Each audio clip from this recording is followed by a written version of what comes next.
Every Hidden Thing by Kenneth Opel. Somewhere in the Badlands, embedded deep in centuries buried rock and sand, lies a skeleton of a massive dinosaur, larger than anything the late 19th century world has ever seen. Some legends call it the Black Beauty, with its bones as black as ebony, but for 17-year-old Samuel Bolt, it's the Rex, the king dinosaur that could put him and his struggling, temperamental archaeologist father in the history books. But Samuel and his father aren't the only ones after the Rex.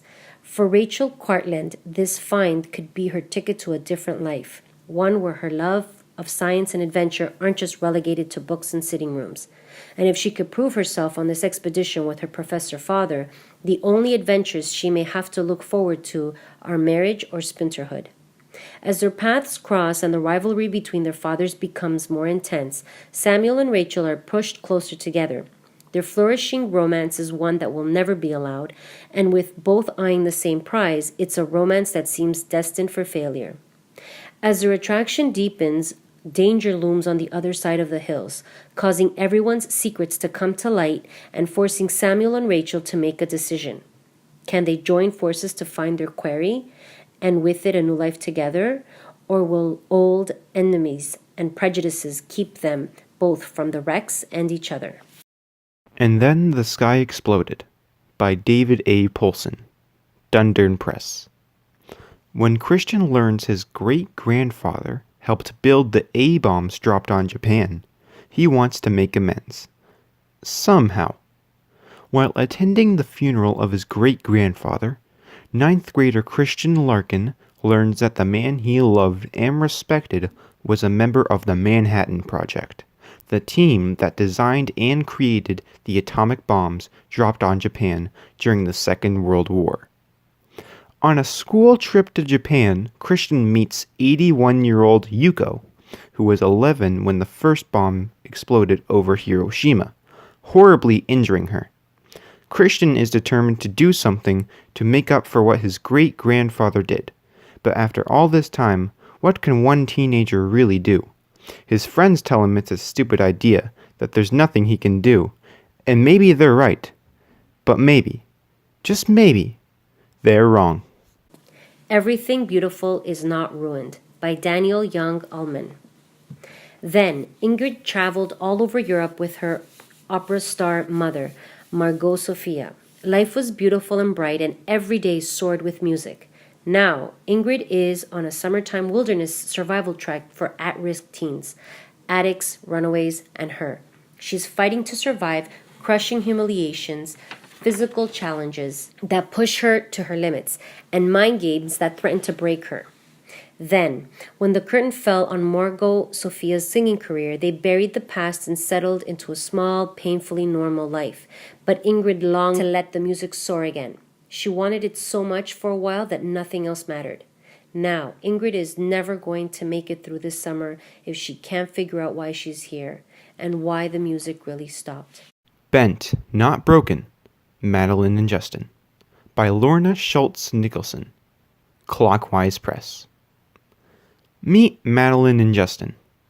Before Madeline's bike accident left her with a traumatic brain injury, she and her twin sister were inseparable. So were her parents. But now Madeline's parents are divorced, and Becky has become rebellious, angry, and sneaky. Even worse, she doesn't seem to want Madeline around anymore. At least Madeline knows she can always rely on the miniature therapy horses she visits every week. Justin is a senior and the president of his school's Best Buddies Club. Before his sister with autism died, he used to take her to the barn to visit her beloved therapy horses. Now, with Madeline, he goes there to escape the gloom of his mother's grief at home and the pressures of his final year in high school. Together, Justin and Madeline help each other to reconnect with the important people in their lives, and with the lives that they thought they'd lost. Hawk by Jennifer Dance, Dundurn Press. When a First Nations teen rescues a fishhawk from a tailings pond in Alberta's oil sands, he has no idea that soon they will both be fighting for their lives. As a cross-country runner, Adam aims to win the gold in the upcoming provincial championship. But when he is diagnosed with leukemia, he finds himself in a different race, one that he can't afford to lose. He reclaims the name Hawk, given to him by his grandfather, and begins to fight for his life and for the land of his ancestors and the creatures that inhabit it. With a little help from his grandfather and his friends, he might just succeed. Girl Mans Up by Emmy Gerard. All Pen wants to be is the kind of girl she's always been. So why does everyone have a problem with it? They think the way she looks and acts means she's trying to be a boy, and that she should quit trying to be something she's not. If she dresses like a girl and does what her folks wants, it'll show respect. If she takes orders and does what her friend Colby wants, it will show her loyalty. But respect and loyalty, Pen discovers, are empty words. Old world parents, disintegrating friendships, and strong feelings for other girls drive Pen to see the truth, that in order to be who she truly wants to be, she'll have to man up. Laura Monster Crusher by Wesley King, Puffin, Canada. Laura Ledwick is, well, large. The kids at school don't let her forget it and call her by various names. Laura Largebottom, Laura Lardu, lots of Laura, you get the idea. When Laura's family moves to the next town over before 8th grade, she expects more of the same. What she doesn't expect are the snake-like yellow eyes watching her from the forest, or the mysterious rattling in her closet, or finally, making real friends for the first time. Or handsome uber nerd Liam R. Kelp, who might just be the cutest boy to ever wear a Science is Cool t-shirt. But when Laura finally discovers the source of the rattling, things take on a whole new level of weird. Turns out Laura has just been given the most important job in the world, Monster Crusher. Her role is simple: protect the earth from the horrors beneath their feet. 8th grade is about to get a lot more interesting. Run by David Skye. Dancing Cat Books. Terrified of being targeted by bullies for being overweight, Lionel tries to go through grade 8 attracting as little notice as possible. But he discovers something about himself. He's fast, and Lionel takes up running. That leads to joining a running group and being recruited for the school's track team. But being on the track team and getting more attention brings him closer to the bullies he's been avoiding and makes him a target. The Fashion Committee by Susan Jugby. Charlie Dean is a style-obsessed girl who eats, sleeps, and breathes fashion. John Thomas Smith is a boy who forges metal sculptures in his garage and couldn't care less about clothes. Both are gunning for a scholarship to the private art school that could make all their dreams come true. Whoever wins the fashion competition will win the scholarship, and only one can win. Told in the alternating voices of Charlie's and John's journal, this hilarious and poignant young adult novel perfectly captures what it's like to have an artistic drive so fierce that nothing, not your dad's girlfriend's drug-addicted ex-boyfriend, a soul-crushing job at a salad stop, or being charged with a teensy-bincy bit of kidnapping can stand in your way. Secret Path by Gord Downey. Illustrated by Jeff Lemire. Simon & Schuster, Canada. Cheney, misnamed Charlie by his teachers, was a young boy who died on October 22, 1966, walking the railroad tracks, trying to escape from the Cecilia Jeffrey Indian Residential School to return home. Cheney's home was 400 miles away. He didn't know that. He didn't know where it was nor how to find it, but like so many other kids, more than anyone will be able to imagine, he tried. Cheney's story is Canada's story. We are not the country we thought we were. History will be rewritten. We are all accountable.